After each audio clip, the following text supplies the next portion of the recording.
नमस्कार दोस्तों, हमारी आज की कहानी का नाम है काम।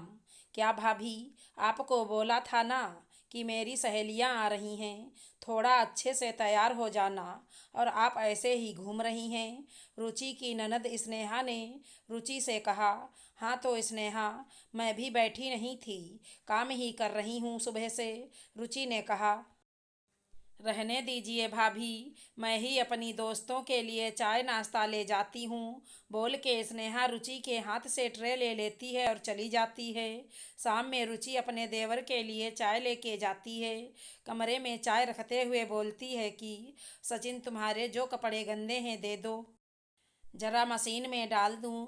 रुचि बिना सचिन की तरफ देखे बोले जा रही थी। फिर अचानक सचिन की आवाज़ सुनाई देती है।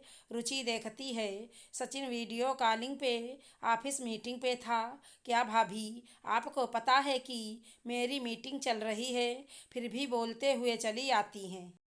सचिन नाराज होते हुए बोलता है, सॉरी सॉरी, मेरा ध्यान कहीं और था। सॉरी रुचि अपनी गलती के लिए माफ़ी मांगती है। क्या सॉरी, कभी ऑफिस गई होती तो पता चलता ना, तब पता चलता कि ऑफिस के काम का लोड कितना होता है, कितना टेंशन रहता है ऑफिस का। खैर, जाते जाते दरवाज़ा बंद कर दीजिएगा। रुचि को बहुत बुरा लगता है और वो कमरे से चुपचाप बाहर आ जाती है। रुचि की शादी को 4 साल हो चुके हैं। 1 साल का बच्चा भी है उसका। उसके ससुराल वाले बहुत अच्छे हैं, सब उसको बहुत प्यार भी करते हैं। लेकिन रुचि कुछ दिनों से नोटिस कर रही थी कि घर वालों का व्यवहार कुछ अलग हो रहा था। उसको अब महसूस हो रहा था कि सबकी नज़रों में उसकी कीमत अब नहीं रह गई थी। सबको लगता कि वो घर पे रहती है, इसका मतलब वो कुछ काम नहीं करती, उसका कोई वजूद, कोई नाम नहीं है। रुचि सुबह से रात तक सारे घर वालों के काम करती रहती थी। पूरा का पूरा अपने माँ बाप को घर गृहस्थी में झोंक दिया था। घर वालों की देखभाल में सास ससुर देवर ननद पति और 1 साल का बच्चा, इन सब के पीछे पीछे दौड़ते दौड़ते कब सुबह से रात हो जाती, उसको पता भी नहीं चलता। सबकी फरमाइशें पूरा करते करते खुद के बारे में बिल्कुल नहीं सोचती। पर अब उसको घर वालों के व्यवहार खुद के प्रति अच्छा नहीं लगता। शाम को बैठ के रुचि ये सब बातें सोचते हुए टीवी पे सीरियल देखे जा रही थी। तभी रुचि, तैयार हो जाओ, मेरे ऑफिस के फ्रेंड के घर पार्टी है, तुम्हें भी बुलाया है, मैं भी तैयार होके आता हूँ। रुचि का पति संतोष ने कहा।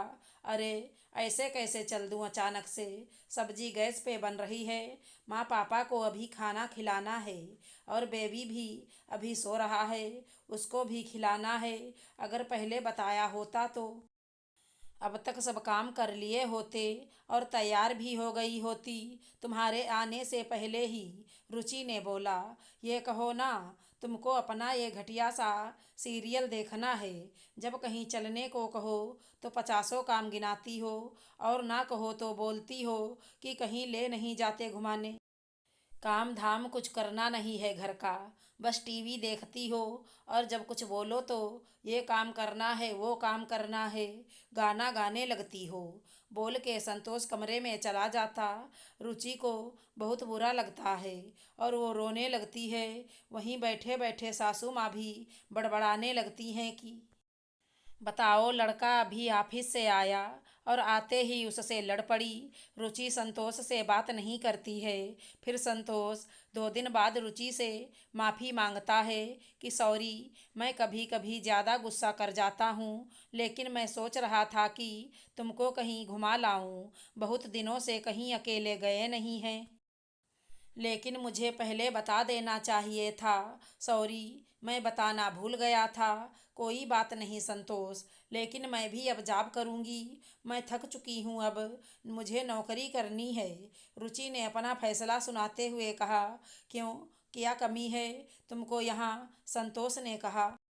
नहीं संतोष, अब मुझे लगने लगा है कि अगर छुट्टी चाहिए तो ऑफिस में काम करो, घर में नहीं। यहाँ कभी छुट्टी नहीं मिलती, और ये भी सुनने को मिलता है कि कुछ काम नहीं करती हो, कभी कोई तनख्वाह नहीं मिलती है, कभी मेरे हाथ में पैसे नहीं रहते हैं। तुम अपने भतीजे और भतीजी को बर्थडे में गिफ्ट भेजना नहीं भूलते।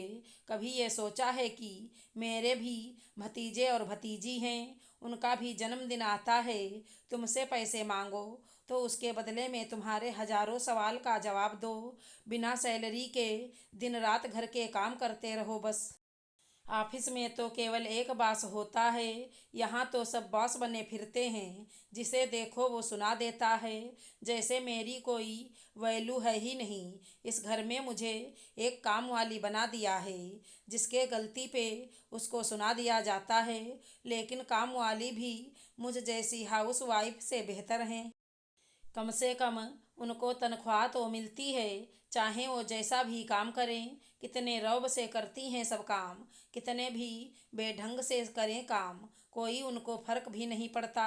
रुचि रोने लगती है और रोते रोते बोलती है, घर में इतने सारे बॉस हैं, इतनी कमियां और गलतियां निकालने वाले हैं, इससे अच्छा रहेगा कि मैं भी जॉब कर लूँ, मेरे पास भी पैसा रहेगा और घर में रौब भी रहेगा, वैल्यू भी रहेगी। यहाँ तो दिन रात काम करने पर भी ना कोई तारीफ है और ना ही सम्मान। यहाँ लोगों की मुझसे उम्मीद की कभी अंत ही नहीं होता। पढ़े पढ़े मेरी डिग्री रद्दी हो रही है, उसकी कुछ कीमत तो होगी, लोगों को पता या याद तो रहे कि मेरी शिक्षा क्या है। यहाँ तो रोटी सेक के परोस रही हूँ तो लोगों ने मुझे वेटर समझ लिया है। लोग शायद भूल गए हैं कि मेरी डिग्री उनसे भी उच्च है। दिन भर काम करते करते खुद को सजने और संवरने का मौका ही नहीं मिलता, तो मुझे गई गुजरी समझा जाता है। महत्वाकांक्षी लोग रोटी कमाते हैं, बनाते नहीं हैं। संतोष, बस बहुत हुआ, अब और नहीं। ऐसा कुछ नहीं है, तुम बस परेशान हो गई हो। चलो कहीं घूमने चलते हैं, फिर घूम फिर के तुमको अच्छा लगने लगेगा। संतोष ने रुचि को खुश करते हुए कहा। घूमने फिरने से मेरी वैल्यू नहीं आएगी वापस संतोष। मुझे नौकरी करनी है तो बस करनी है, लेकिन उससे पहले अपनी वैल्यू, अपना नाम सबको बताना है। अगले दिन नाश्ते के टेबल पे रुचि सासू माँ को बोलती है कि माँ जी, मेरे मम्मी पापा वैष्णो देवी जा रहे हैं और मैं भी उनके साथ जाना चाहती हूँ। सासू माँ कहती हैं कि और घर के काम कौन करेगा, झाड़ू बर्तन वाली लगी ही है, कपड़े धोने के लिए मशीन है ही, तब कैसा काम है ना माँ जी। तो फिर और वैसे भी कल से एक खाने बनाने वाली आ जाएगी और ननद जी हैं ही ना, थोड़े बहुत वो देख लेंगी ही। बस हो गया। और एक और काम जो मैं करती हूँ बेबी का, उसको मैं ले ही जाऊंगी। अगले दिन रुचि सफ़र पे निकल जाती है अपने माता पिता के साथ। फिर वैष्णो देवी के बाद वो लोग कश्मीर भी चले जाते हैं। रुचि वहाँ बहुत मज़े करती है और साथ में बेबी भी। सब जगह घूमने के बाद रुचि 20 दिनों के बाद वापस घर आती है। यहाँ रुचि के ससुराल में 20 दिनों बाद एकदम से भूचाल आ गया था।